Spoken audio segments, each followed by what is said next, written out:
Hello বন্ধুরা, welcome back to my channel. অনেকদিন ধরেই মার ফিশ তন্দুরি খাওয়ার ইচ্ছা ছিল, তাই জন্য আজকে আমি হঠাৎ করে ফিশ তন্দুরি বানিয়ে নিলাম। তো প্রথমে ভোলা ভেটকি মাছটাকে আমি আদা, রসুন, পেঁয়াজ, লঙ্কা দিয়ে ম্যারিনেট করে নিয়েছিলাম। তারপরে ওটাকে ভালোভাবে দুদিকটা ভালোভাবে সেঁকে নিয়েছিলাম। আর হ্যাঁ, তন্দুরি মশলা দিতে কিন্তু ভুলবেন না। যদি আপনারা এই তন্দুরি রেসিপিটা পুরো ভালোভাবে জানতে চান, তাহলে অবশ্যই আমাকে কমেন্ট করে জানান।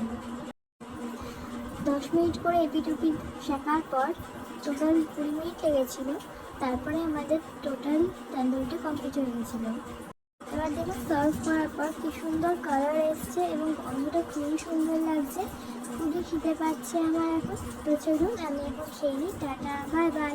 অবশ্যই ভিডিওটা লাইক করবেন, এখনই সাবস্ক্রাইব না করে সাবস্ক্রাইব করবেন, ভিডিওটা শেয়ার করবেন। আর হ্যাঁ, আপনারা যদি ভিডিওটা ভালো করে দেখতে চান তাহলে প্লিজ কমেন্ট করুন।